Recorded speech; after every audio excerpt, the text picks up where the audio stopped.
আমি কোথায় গিয়েছি, তাহলে ওয়ারটা আগে আসবে না, ডাব্লিউএসটা। ওয়ার বা হাউ বা ওয়েন এগুলো আগে আসে। ওয়ার, তারপরে অক্সিলারি কি এবার কে, আমি গিয়েছি আই হ্যাভ গান, তাহলে হ্যাভ। ওয়ার হ্যাভ, এরপরে সাবজেক্ট আই, এরপরে V three. Where have I gone. সে বাজারে গিয়েছে, he has gone to market. সে বাজারে যায়নি, he hasn't gone to market. সে কি বাজারে গিয়েছে, হ্যাজ হি গান টু মার্কেট। সে কি বাজারে যায়নি, হ্যাজেন্ট হি গান টু মার্কেট। সে কেন বাজারে গিয়েছে, why has he gone to market. সে কেন বাজারে যায়নি, ওয়াই হ্যাজেন্ট হি গান টু মার্কেট।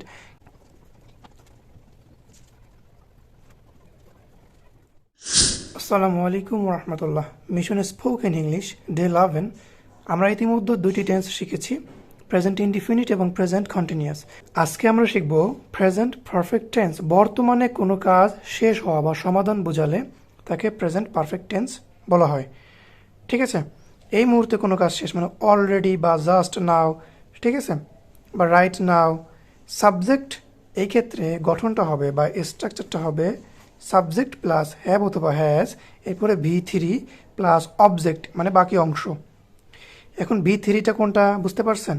ভি3 হচ্ছে গো, ওয়েন্ট, গান। এই যে 3 নম্বর ফর্মটা দেখতে পাচ্ছেন, হি বা শির পরে হ্যাভ বা হ্যাজ দিয়ে এটা হবে।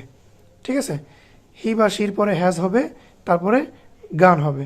হ্যাঁ, আর হচ্ছে আই এর পরে হ্যাভ হয় আমরা জানি, হ্যাঁ, ইউর পরে হয় হ্যাভ আমরা জানি, দের পরে হয় হ্যাভ আমরা জানি, উইয়ের পরে হয় হ্যাভ, তাই না?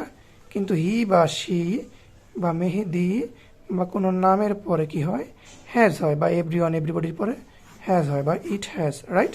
আমরা এখন কিছু উদাহরণ করি। আই হ্যাভ গান, আমি গিয়েছি, আমি এই মুহূর্তে গিয়েছি। কাজটি এখনো মানে কাজটি এই মুহূর্তে শেষ হয়েছে, ফলাফল বিদ্যমান, আমি গিয়েছি। ঠিক আছে, এরপরে সে এসেছে বা সে খেয়েছে। দেখেন, সে খেয়েছে, হি হ্যাজ ইটেন। সে খেয়েছে, হির পরে হ্যাজ কেন হইল? কারণ হি হচ্ছে থার্ড পারসন সিঙ্গুলার, এই কারণে হি হ্যাজ ইটেন। আমি যাইনি, আই হ্যাভেন্ট গান, কারণ এখানে নাবোধক করতে গেলে যাইনি হয়। যদিও পাস্ট ইনডিফিনিট এরকমই হবে, আপনারা শিখবেন আগামীকাল, কিন্তু এরকমই হলে আমি যদি হ্যাভ দেই অবশ্যই গান দিতে হবে। আই হ্যাভেন্ট গান। নাবোধক করার নিয়ম কি? শুধুমাত্র অক্সিলারির সাথে একটা নট দিব, তাই না? আমি কি গিয়েছি, হ্যাভটা আগে নিয়ে আসেন। হ্যাভ আই গান, হ্যাভ আই গান, আমি কি গিয়েছি, হ্যাভ আই গান, আমি কি গিয়েছি, হ্যাভ আই গান।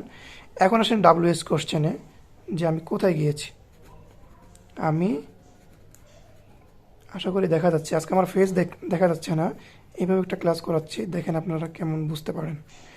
আমি কোথায় গিয়েছি, তাহলে ওয়ারটা আগে আসবে না, ডাব্লিউএসটা। ওয়ার বা হাউ বা ওয়েন এগুলো আগে আসে। ওয়ার, তারপরে অক্সিলারি কি এবার কে, আমি গিয়েছি আই হ্যাভ গান, তাহলে হ্যাভ। ওয়ার হ্যাভ, এরপরে সাবজেক্ট আই, এরপরে ভি3। ওয়ার হ্যাভ আই গান, আমি কোথায় গিয়েছি। এইভাবে আমরা প্র্যাকটিস করব।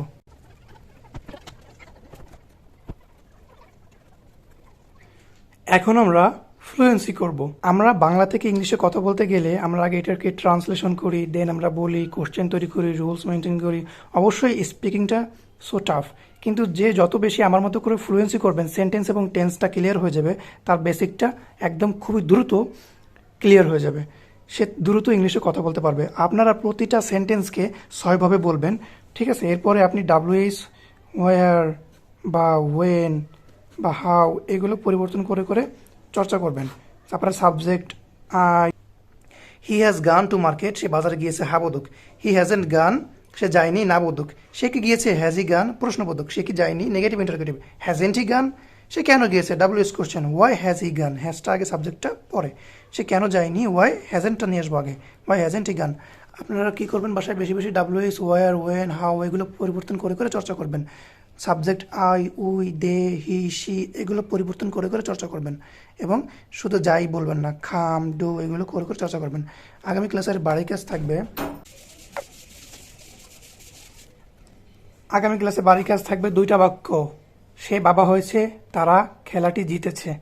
এটা 6ভাবে করবেন, সে বাবা হয়েছে, হয়নি, ইংলিশ সহ এটাও। ধন্যবাদ সবাইকে, থ্যাংকস ফর ওয়াচিং।